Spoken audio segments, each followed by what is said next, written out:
Lanjut, subbab B yaitu masa demokrasi parlementer 1950 hingga 1959. Sub bab 1, perkembangan politik. Yang pertama adalah sistem pemerintahan. Pada masa demokrasi parlementer, undang-undang yang digunakan sebagai landasan hukum negara adalah Undang-Undang Sementara 1950. Sistem pemerintahan negara menurut Undang-Undang Sementara 1950 adalah sistem parlementer. Artinya, kabinet disusun menurut perimbangan kekuatan kepartean dalam parlemen. Presiden hanya merupakan lambang kesatuan. Sistem kabinet yang digunakan pada masa demokrasi parlementer adalah Zaken Kabinet. Zaken Kabinet adalah suatu kabinet yang para menterinya dipilih atau berasal dari tokoh-tokoh yang ahli di bidangnya, tanpa mempertimbangkan latar belakang partainya. Yang kedua adalah sistem kepartaian. Sistem kepartaian yang dianut pada masa ini adalah multipartai atau yang disebut sistem kepartaian yang memiliki banyak partai politik. Banyaknya partai politik yang ikut serta dalam pemerintahan menyebab munculnya persaingan antar partai. Partai-partai politik yang ada cenderung memperjuangkan kepentingan golongan daripada kepentingan nasional. Partai yang ada saling bersaing, saling mencari kesalahan, dan saling menjatuhkan. Pemilihan umum 1955 dilaksanakan dalam 2 tahap. Tahap pertama dilaksanakan pada 29 September 1955 dan tahap kedua dilaksanakan pada 15 Desember 1955. Pemilu tahap pertama diadakan untuk memilih anggota DPR yang berjumlah 250 orang. Dan pemilu tahap kedua dilaksanakan untuk memilih anggota Dewan Konstituante yang akan bertugas untuk membuat undang-undang dasar yang tetap untuk menggantikan Undang-Undang Sementara 1950. Gangguan keamanan. Pemilu tahun 1955 berhasil diselenggarakan dengan lancar. Tetapi ternyata tidak dapat memenuhi harapan rakyat yang menghendaki pemerintahan yang stabil. Hal ini menyebabkan munculnya beberapa gerakan pemberontakan yang terjadi pada masa demokrasi parlementer. Contohnya adalah pemberontakan Angkatan Perang Ratu Adil yang disingkat sebagai APRA. APRA dipimpin oleh Kapten Raymond Westerling. Gerakan ini didasari oleh adanya kepercayaan rakyat akan datangnya Ratu Adil yang akan membawa mereka ke suasana aman dan tentram, serta memerintah dengan adil dan bijaksana. Tujuan gerakan APRA adalah untuk mempertahankan bentuk negara federal di Indonesia dan memiliki tentara tersendiri pada negara bagian RAIS.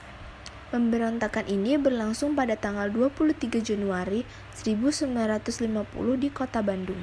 Pada masa demokrasi parlementer, Indonesia mengalami banyak gangguan stabilitas politik dan keamanan. Yang pertama adalah Konferensi Asia Afrika yang disingkat sebagai KAA. Konferensi Asia Afrika diselenggarakan pada tanggal 18 hingga 24 April 1955 di Bandung. Konferensi ini dihadiri oleh 29 negara. Yang kedua adalah Deklarasi Juanda. Deklarasi Juanda dilakukan dalam Konvensi Hukum Laut 3 PBB tahun 1982. Pengakuan atas Deklarasi Juanda menyebabkan luas wilayah Republik Indonesia meluas hingga 2,5 kali lipat, dari 2.027.087 km persegi. Subbab 2, perkembangan ekonomi. Pada masa demokrasi parlementer, bangsa Indonesia menghadapi permasalahan ekonomi. Permasalahan yang dihadapi pemerintah Indonesia pada saat itu mencakup permasalahan jangka pendek dan permasalahan jangka panjang. Permasalahan jangka pendek yang dihadapi pemerintah Indonesia saat itu adalah tingginya jumlah uang yang beredar dan meningkatnya biaya hidup. Permasalahan jumlah penduduk dan tingkat kesejahteraan yang rendah. Berikut upaya yang dilakukan untuk memperbaiki kondisi ekonomi. Yang pertama, Gunting Syafuddin dalam rangka mengurangi jumlah uang yang beredar. Pada tanggal 20 Maret 1950, Menteri Keuangan Syafuddin Prawira Negara mengambil kebijakan memotong semua uang yang bernilai Rp2,50 ke atas hingga nilainya tinggal setengahnya. Yang kedua, Sistem ekonomi gerak benteng. Sistem ekonomi gerak benteng merupakan usaha pemerintah untuk mengubah struktur ekonomi kolonial menjadi struktur ekonomi nasional. Yang ketiga, nasionalisasi perusahaan asing. Nasionalisasi perusahaan asing dilakukan dengan pencabutan hak milik Belanda atau asing yang kemudian diambil alih atau ditetapkan statusnya sebagai milik pemerintah Republik Indonesia. Yang keempat, Financial Economy atau FINEC. Pada masa Kabinet Burhanuddin Harahap, Indonesia mengirim delegasi ke Belanda untuk membandingkan masalah FINEC. Yang kelima, Rencana Pembangunan 5 Tahun atau RPLT.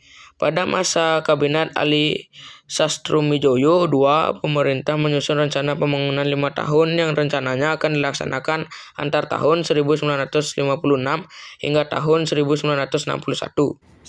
Bab 3. Kehidupan masyarakat Indonesia pada masa demokrasi parlementer. A. Kehidupan sosial. Kehidupan sosial masyarakat Indonesia pada masa demokrasi parlementer banyak dipengaruhi oleh gejolak politik dan permasalahan ekonomi.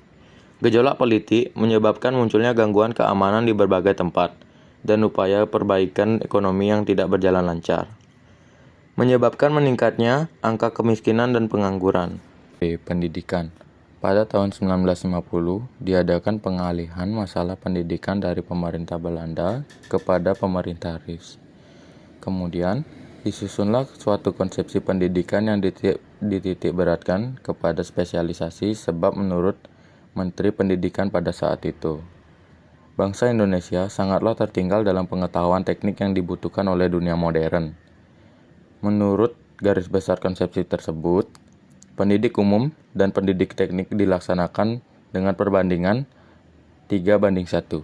Maksudnya, setiap ada 3 sekolah umum, diadakan 1 sekolah teknik. Kesenian. Dalam bidang kesenian, muncul berbagai organisasi seni lukis seperti Organisasi Pelukis Indonesia atau PI dan Gabungan Pelukis Indonesia atau GPI. Selain itu, berdiri pula Akademi Seni Rupa Indonesia atau ASRI di Yogyakarta. Sekian presentasi dari kami. Mohon maaf jika ada salah atau kurangnya informasi. Saya ucapkan terima kasih. Om Santi Santi Santi Om.